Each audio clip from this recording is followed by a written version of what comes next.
सोनाक्षी की शादी को 8 साल हो गए हैं। वह अपने घर परिवार में बहुत खुश है। नीरज सोनाक्षी के पति एक स्कूल में अध्यापक हैं। यह लोग गांव में रहते हैं पर वहां सुविधाएं सारी हैं, बढ़िया मकान, पानी की सहूलियत, बिजली। परिवार में सास ससुर, एक देवर देवरानी जिनकी शादी को साल भर ही हुआ है, और एक ननंद जिसकी शादी को 3 साल हुए हैं, और दो प्यारे बच्चे पिंकी और चिंटू। वैसे सोनाक्षी खुद भी पढ़ी लिखी है, पर घर परिवार को प्राथमिकता देते हुए उसने नौकरी नहीं की। घर में सब एक दूसरे का पूरा सम्मान करते थे। उनके अपने खेत और बाग थे जो ससुर और देवर संभालते थे। खाने पीने की भी घर में कोई कमी नहीं थी। चारों तरफ से खुशियां और प्यार बरसता था। सोनाक्षी की चाचा की बेटी की शादी थी तो उसे वहां जाना था, तो सासू माँ ने उसकी सारी तैयारी करवा दी और गिफ्ट में देने के लिए बहुत सुंदर, कानों में पहनने के लिए सोने की बालियां उसे ला कर दी, और उसके पति देव ने उसे एक नया स्मार्ट मोबाइल फ़ोन भी ला कर दिया। बोले आजकल इसका बड़ा चलन है, सबके पास होता है तो तुम भी रख लो। फिर सोनाक्षी, उसका पति और बच्चे शादी में चले जाते हैं। सोनाक्षी की चाचा की लड़की पूजा शादी करके मुंबई जाने वाली थी। वह बहुत खुश थी। शादी बड़े ही अच्छे पैमाने पर की गई थी। दूल्हा एक कंपनी में सॉफ्टवेयर इंजीनियर था, बहुत ही सुंदर और स्मार्ट।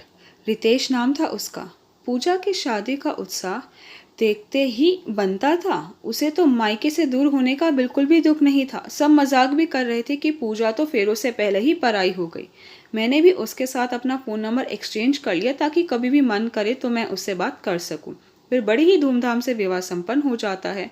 हम अपने घर वापस आ जाते हैं। उस समय बच्चों के फाइनल ईयर के स्कूल के पेपर शुरू होने वाले थे। छोटे बच्चे थे, बिना लेकर बैठे पढ़ाई करते नहीं थे, तो कई दिन उसमें निकल गए। पूजा की शादी को 1 महीना होने को आया था, तो सोचा चलो उससे बात कर लेती हूँ, ज़रा पूछूं तो सही उसका वहाँ मन लग गया या नहीं। वहाँ वे दोनों पति पत्नी ही रहते थे। सास ससुर गाँव में रहते थे। तो मैंने पूजा को कॉल किया। पूजा ने कॉल उठाया तो मैंने उससे मजाक किया, पूछा क्या हाल चाल है हमारी बन्नों के। तो पूजा कहती है ठीक हूँ दीदी, 2 दिन पहले ही स्विट्जरलैंड घूमकर आई हूँ। सच बिल्कुल ऐसा लग रहा था जैसे स्वर्ग हो। कुछ देर बातें करी, फिर बोली दीदी आपके पास ना मैं सारी फ़ोटो भेज देती हूँ, और फ़ोन रख देती है। मैं फ़ोटो देखती हूँ तो दंग रह जाती हूँ। एक दूसरे के गले लगते, किस करते हुए, गोदी में उठाकर ऐसी ऐसी फ़ोटो खिंचवाई हुई थी, और ड्रेसेस भी एक से बढ़कर एक थी। फिर याद आया कि जब हमारी शादी हुई हम कहीं भी घूमने नहीं जा पाए थे क्योंकि सासू माँ की तबीयत खराब थी। फिर बाद में निकलना ही नहीं हुआ। पर यह बात उसने कभी महसूस नहीं की थी, पर आज पूजा और रितेश को ऐसे देखकर उसे यह बात महसूस हो रही थी। उसके मन में एक हुक सी उठी, पर थोड़ी देर में भूल गई और अपने कामों में लग गई। अब तो हफ्ते 10 दिन में सोशल मीडिया पर पूजा का कोई ना कोई स्टेटस दिख ही जाता था। कभी कहीं पार्टी में तो कभी कहीं रेस्टोरेंट में खाना खाने गई हुई है। अब तो सोनाक्षी के मन में भी कहीं ना कहीं आज़ादी की इच्छा जगने लगी थी। अब परिवार उसकी आंखों में खटकने लगा था। कोई भी बोलता, कुछ भी पूछता तो उसका मूड हमेशा खराब ही रहता था। बस अब तो काम किया और अपने कमरे में आकर मोबाइल फोन में लग जाती थी। बच्चों की पढ़ाई पर भी ज्यादा ध्यान नहीं देती थी। एक दिन नीरज ने पूछा भी, सोनाक्षी कुछ परेशानी है क्या? कुछ बात है जो तुम्हारे मन में हो तो मुझे बता दो। तुम इतनी क्यों बदलती जा रही हो? घर में पहले तुम कैसे सबके साथ हंसती खिलखिलाती थी? तुम्हारे चेहरे पर पहले कितनी चमक थी। तो सोनाक्षी कहती है, अरे यह भी कोई जिंदगी है? सुबह उठो, रसोई में घुसो, कभी खाना बनाना तो कभी कपड़े धोना, ना कोई पार्टी ना कोई मौज मस्ती। तो नीरज कहता है, तुम ऐसा क्यों कह रही हो? सोनाक्षी माँ सबका कितना ख्याल रखती है, कभी किसी में भी भेदभाव नहीं करती। ठीक है, हम लोग शहर वालों की तरह बड़ी पार्टियां नहीं करते, पर हर मौके पर, तीज त्योहार पर छोटा सा सेलिब्रेशन तो करते ही हैं। परिवार के साथ ही सच्चा सुख होता है। सोनाक्षी परिवार ही होता है जो हर दुख सुख में साथ खड़ा रहता है।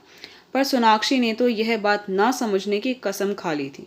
अब नीरज भी क्या करे? माँ पूछती तो कह देता, काफी दिन हो गए हैं मायके गए हुए, इसलिए चिड़चिड़ी हो रही है। एक दिन नीरज का एक दोस्त जो कॉलेज में उसके साथ पढ़ता था, उसकी बहन की शादी मुंबई में हो रही थी, तो उसने बहुत जोर देकर आने के लिए कहा कि अगर नहीं आए तो मैं नाराज हो जाऊंगा। तो माँ कहती है कि चले जाओ बेटा, लड़की की शादी है, थोड़ा बहुत काम में मदद कर आना और बढ़िया सा गिफ्ट ज़रूर लेकर जाना। तो नीरज कहता है ठीक है माँ, पर बच्चे इतनी दूर का सफ़र तय नहीं कर पाएंगे। तो माँ कहती है कि बच्चों को हम रख लेंगे, बहू और तुम चले जाओ। तो नीरज कहता है ठीक है माँ। फिर वह टिकट बुक करवा लेता है। सोनाक्षी बहुत खुश होती है कि हम मुंबई जा रहे हैं। सोचती है वहाँ से मैं अपने लिए बढ़िया बढ़िया ड्रेसेस लाऊंगी और पूजा से भी मिलूंगी। बिना बताए जाऊंगी तो वह सरप्राइज हो जाएगी हमें देखकर। नीरज ने शादी में देने के लिए बहुत ही सुंदर पेंडेंट सेट लाता है और सोनाक्षी के लिए बहुत ही सुंदर साड़ी। सोनाक्षी को साड़ी बहुत पसंद आती है और पेंडेंट सेट देखकर कहती है यह तो काफ़ी महंगा होगा। तो नीरज कहता है नहीं, दोस्त की बहन मतलब अपनी बहन, तो महंगा नहीं लगता है। शादी वाले दिन ट्रेन में बैठकर मुंबई पहुंच जाते हैं। शादी एक बड़े होटल में थी। सोनाक्षी होटल की चकाचौंध देखकर दंग रह जाती है। तो नीरज का दोस्त आगे बढ़कर उनका स्वागत करता है, कमरा नंबर बताकर कहता है पहले नहाकर तैयार हो जाओ, बारात आने वाली है। सोनाक्षी साड़ी पहनकर तैयार हो जाती है, वह बहुत सुंदर लगती है। फिर वह शादी में शामिल हो जाते हैं और बड़ी ही धूमधाम से शादी संपन्न होती है। इनके दोस्त ने कहा यार भाभी को मुंबई जरूर घुमा लाना। तो नीरज कहता हाँ, आए हैं तो मुंबई तो घूमेंगे ही। वह दोनों शाम तक मुंबई घूमते हैं। तो नीरज कहता है रात हो गई है, अब पूजा के घर जाना ठीक नहीं होगा। पर सोनाक्षी कहती है अरे अब नहीं जाएंगे तो कब जाएंगे, सुबह की तो वापसी की टिकट है। तो नीरज कहता है तो चलो फिर एक बार फ़ोन करके बता दो उसे कि हम आने वाले हैं। तो सोनाक्षी कहती है अरे जरा सा ही तो समय लगेगा, क्या बताना, और उसको कौन सा काम करना है, घर में नौकर चाकर हैं उनके यहाँ। जीजा जी नौकरी तो बस अपने लिए करते हैं, वैसे भी इनके गाँव में बहुत जायदाद है। तो नीरज कहता है अरे फिर भी एक बार बता दो ना। तो सोनाक्षी कहती है अरे चलो ना। तो फिर वह लोग टैक्सी करके पूजा के घर पहुंच जाते हैं। उसका बहुत ही बढ़िया सोसाइटी में घर था। हम उसके घर पर पहुंचकर बेल बजाते हैं तो पूजा दरवाज़ा खोलती है। उसकी हालत देखकर हम दोनों एक दूसरे के चेहरे की तरफ देखने लगते हैं। हमने पूछा अरे यह क्या हुआ, तबीयत ठीक है ना। तो पूजा कहती है अरे नहीं, आज ना सारे नौकर एक साथ इकट्ठे छुट्टी पर चले गए, तो सोचा चलो आज थोड़ा काम अपने हिसाब से कर लेना चाहिए है। आओ चलो अंदर आओ, फ़ोन कर देती तो मैं ड्राइवर भेज देती। तो सोनाक्षी कहती है अरे नहीं पूजा, वह इनके दोस्त की बहन की शादी में आए थे तो सोचा चलो तुम्हारा आशियाना भी देख लेते हैं, वैसे बहुत सुंदर है तुम्हारा घर। फिर वह हमें चाय नाश्ता करवाती है। फिर हम दोनों मिलकर खाना बना लेते हैं। तो नीरज ने कहा अरे रितेश को आ जाने दो, तो साथ में ही खाना खा लेंगे। तो पूजा कहती है अरे नहीं, इन्हें तो ना भी टाइम लगेगा, कभी कभी इतना काम हो जाता है बस पूछो ही मत। आप दोनों खाना खाकर आराम करो, आप लोगों को सुबह जल्दी जाना भी है। तो हमने कहा ठीक है। फिर हम तीनों खाना खा लेते हैं। फिर थोड़ी देर बात करके पूजा ने कहा आप इस कमरे में आराम कर लीजिए और पानी का जग रख देती है। नीरज तो लेटते ही गहरी नींद में सो जाते हैं, पर मुझे नींद नहीं आती, पता नहीं क्यों। ऐसा लगता है कि जैसे पूजा खुश नहीं है। पर फिर सोचती हूँ इतना बढ़िया घर है, सारी सुख सुविधाएं हैं, किसी चीज़ की कमी नहीं है, यह मेरा वहम ही होगा। घंटे भर बाद मेरी आंखें बंद होने लगती है तो एकदम से किसी के तेज बोलने की और एक चटाक की आवाज़ आती है। मैं हल्का सा दरवाज़ा खोलकर देखती हूँ तो रितेश नशे में था। पूजा रो रही थी और कह रही थी प्लीज़ रितेश ज़रा धीरे बोलो, सोनाक्षी दीदी और जीजाजी आए हुए हैं, उनके सामने मेरी इज्जत खराब मत करो। तो रितेश एक और थप्पड़ उसके गाल पर बजा देता है। वह उसका हाथ पकड़कर कमरे में ले जाती है और मैं धीरे से दरवाज़ा बंद कर लेट जाती हूँ। और एक बार तो सोच रही थी कि जाकर जीजाजी से बोलूँ कि जीजाजी आपकी हिम्मत कैसे हुई मेरी बहन पर हाथ उठाने की। पर फिर सोचा कि यह दोनों मियाँ बीवी के बीच की बात है, क्या मेरा बोलना सही होगा।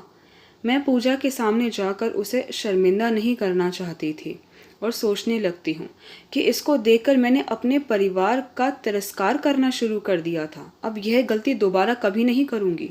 दूसरों की चकाचौंध देख अपने मंदिर जैसे घर में अशांति नहीं करूँगी। सुबह हम सोकर उठे तो रितेश जी भी होश में आ चुके होते हैं। वे सोचते हैं किसी को कुछ नहीं पता और कहते हैं अरे साली साहिबा, रात को ज़रूरी मीटिंग थी इसलिए वापस आते आते लेट हो गया। जब मैं आया तो आप सो चुके थे, एक दिन तो हमारे साथ भी रहिए, मुंबई घुमा कर लाते हैं। तो सोनाक्षी ने कहा नहीं जीजा जी, घर पर सब इंतज़ार कर रहे हैं और मुंबई तो हमने कल ही घूम लिया था, फिर कभी आएंगे तो ज़रूर रुकेंगे और नाश्ता कर अपना सामान ले स्टेशन के लिए टैक्सी कर लेते हैं। और सोचती हूँ क्या फ़ायदा ऐसी आज़ादी का, शानो शौकत का, जहाँ एक दूसरे के लिए सम्मान ना हो। सच मेरे मम्मी पापा ने मेरे लिए एक हीरा ढूंढा है और अब इसे हमेशा संभाल कर रखूंगी। आई होप गाइस कि आपको मेरी वीडियो पसंद आई। आपको मेरी वीडियो पसंद आई है तो प्लीज़ उसे लाइक ज़रूर कीजिएगा, शेयर कीजिएगा, मुझे कमेंट करके ज़रूर बताइएगा कि आपको मेरी वीडियो कैसी लगी। अगर आपने अभी तक मेरे चैनल को सब्सक्राइब नहीं किया तो प्लीज़ उसे सब्सक्राइब ज़रूर कीजिएगा। Thank you so much guys मेरी वीडियो देखने के लिए।